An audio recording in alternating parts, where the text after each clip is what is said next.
towards the end of the season, we spoke with Natalie Wexler, who is the author of The Knowledge Gap. And she was talking about, again, we've been so focused on it's not just phonics, but it's all these other skills as well.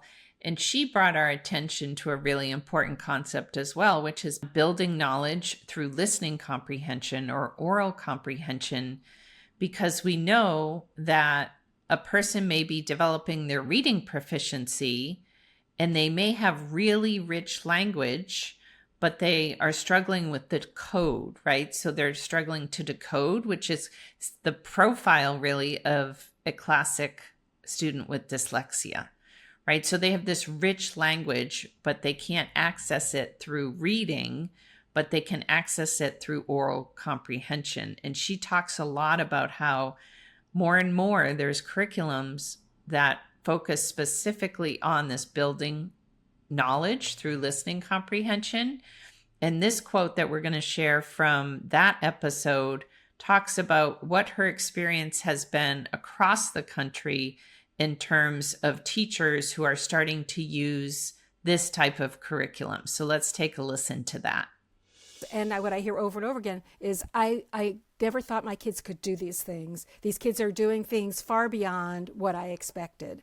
So I think we have been underestimating what young children and sometimes older children can do if you give them the raw material and the guidance and practice they need to reach their full potential. So it's very encouraging. I mean, there's certain parts of the country that are doing this more than others, but it's spreading. It used to be, first it was Louisiana, then it was Tennessee, and then I seem to be going to Texas every week, and now it's like Indiana and Ohio, but also the Northeast. And I think it's not totally organic, because some of this is coming from above, and lists of curricula that districts and schools are, encouraged or even maybe required sometimes to adopt or to choose from.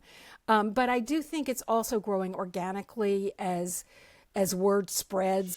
And so again, as we think about all of these things we've covered in season 2, we talked about writing and the connection to reading.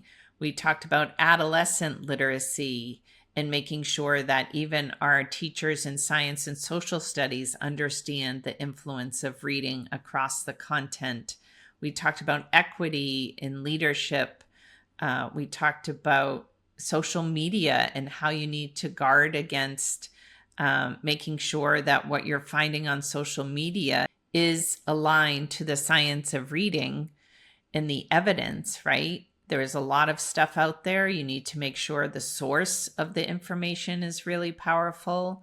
And then closing out the season with this episode around the importance of building knowledge and thinking about how background knowledge and vocabulary can be built through listening comprehension, as well as doing it through the reading comprehension process.